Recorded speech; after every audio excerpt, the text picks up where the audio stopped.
السلام علیکم۔ ہر شخص کو بزنس کرنے کے لیے کسی نئے آئیڈیا کی ضرورت رہتی ہے۔ نیا آئیڈیا ہی آپ کو ایک بزنس کی طرف لے کے جاتا ہے۔ اگر آپ یہ سوچیں گے کہ میں کوئی دکان بنا لوں تو دکانیں تو بہت ساری ہیں۔ آپ کپڑے کا کام کرنا ہے، بہت کپڑے والے ہیں۔ آپ ڈپارٹمنٹل سٹور بنانا چاہ رہے ہیں، بہت ڈپارٹمنٹل سٹور ہے۔ آپ کوئی آئل بیچنا چاہ رہے ہیں، کوئی گھی بیچنا چاہ رہے ہیں، بڑی دنیا کر رہی ہے۔ نئے نئے آئیڈیاز ہی انسان کو آگے لے کے چلتے ہیں۔ اور نیا آئیڈیا اسی صورت آتا ہے کہ جو اسٹرگل کرتا رہے، جو پلان کرتا رہے، جو آئیڈیاز دینے والوں کو سنتا رہے اور آئیڈیاز دینے والوں کی صحبت میں جا کے بیٹھے، ان سے ملاقاتیں کرے، ان سے میٹنگز کرے، تو نئے نئے آئیڈیاز ملتے چلے رہتے ہیں۔ آپ میرے چینل کو سبسکرائب کیجئے، ڈاکٹر جلیل اسلم آفیشیل یوٹیوب چینل کو، اور آپ ہر روز دیکھیں، میں بھی آپ کو نئے نئے آئیڈیاز دیتا رہتا ہوں۔ ایک جاپانی انجینئر سے ایک شخص کی ملاقات مالدیپ میں ہوئی۔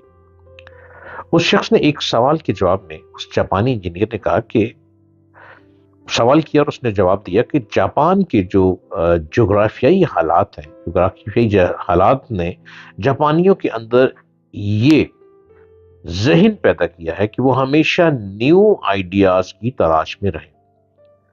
جاپان پانی کے اوپر کھڑا ہوا، سارا پانی پانی ہے وہاں پہ، اور وہ نئے آئیڈیاز کی تلاش میں رہتے ہیں کہ اس پانی کے اوپر ہم کیسے بسیرا کریں، اور وہ بسیرا کر چکے ہیں۔ پانی کے اوپر کتنی بڑی بڑی بلڈنگز بنا چکے ہیں وہ ہمیشہ نئے آئیڈیاز کی تلاش میں رہتے ہیں۔ وہاں بار بار موسم بدلنے میں کوئی دیر نہیں کرتا، موسم بدلتے رہتے ہیں، زلزلے اور طوفان سے بار بار نئے حالات پیدا ہوتے ہیں۔ جاپان میں بہت بارش، بہت طوفان آتا ہے، اس لیے جاپانیوں کو بار بار یہ سوچنا پڑتا ہے کہ بدلے ہوئے حالات کا مقابلہ کرنے کے لیے وہ کیا کریں۔ اس صورتحال نے نئے خیالات کی تلاش کو جاپانیوں کا مستقل مزاج بنا دیا۔ جس شخص میں مستقل مزاجی نہیں ہے وہ کسی بھی کام میں کامیاب نہیں ہے۔ اگر آپ اسٹوڈنٹ ہیں تو اگر آپ مستقل مزاج نہیں، ہر روز اپنا ڈپارٹمنٹ چینج کرتے ہیں، کبھی اکنامکس رکھ لیتے ہیں، کبھی آپ انگلش رکھ لیتے ہیں، کبھی آپ میس کمیونیکیشن رکھ لیتے ہیں، تو آپ مستقل مزاج بالکل نہیں ہے، آپ کبھی کامیاب نہیں ہو سکتے۔ اگر آپ جاب کر رہے ہیں تو آپ ہر روز جاب بدل لیتے ہیں، اٹ مینس کہ آپ مستقل مزاج نہیں ہے، آپ کبھی کامیاب نہیں ہو سکتے۔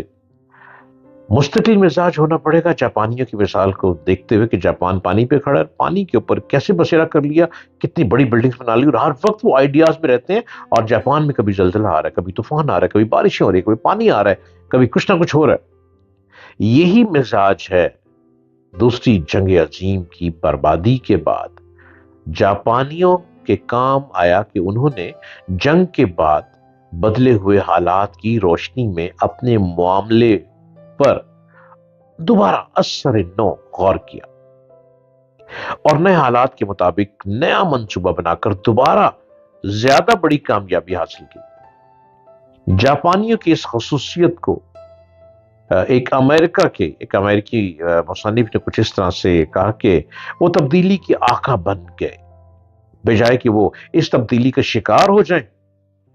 ایک امریکن فلاسفر وہاں گیا، وہ حیران ہو گیا کہ یہاں طوفان آ رہے ہیں، یا زلزلے آ رہے ہیں، یا بارشیں ہو رہی ہیں، یا پانی ہی پانی ہے، ہر جگہ پانی ہے، لیکن وہ لوگ اس کے عادی ہو گئے اور انہوں نے اسی پہ بسیرا کر کے اپنی لائف کو بدلنا شروع کر دیا۔ زندگی کا سفر کبھی ہموار راستے پر طے نہیں ہوتا۔ زندگی حادثات اور مشکلات سے بھری ہوئی ہے، اور یہ حادثے اور مشکلیں لوگوں کو پیش آتی رہتی ہیں، اور قوموں کو بھی۔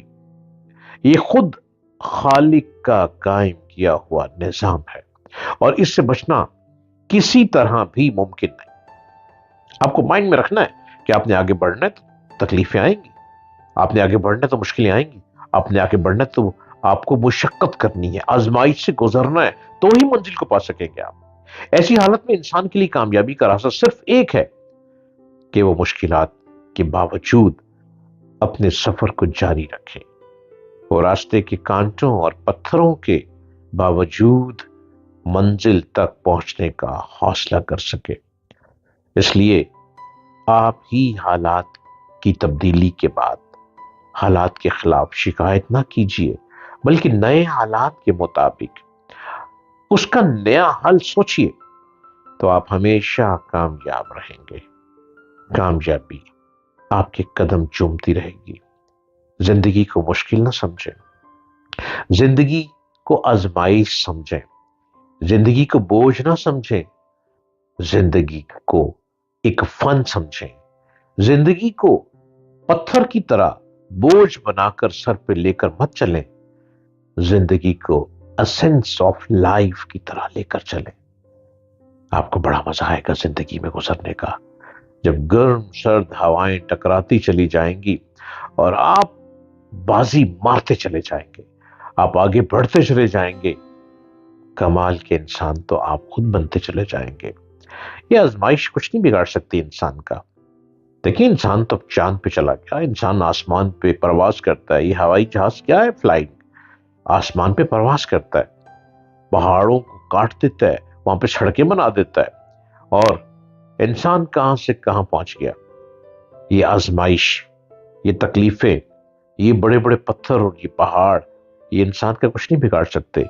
تبھی تو انسان کو اشرف المخلوقات کہا گیا ہے، اور وہ اشرف المخلوقات ہی ہے جو ارادہ کرتا ہے اس میں کامیاب ہوتا ہے، جو سوچتا ہے اسے کر دکھاتا ہے، اور جو خواب دیکھتا ہے اس کو زندہ تعبیر بنا دکھاتا ہے۔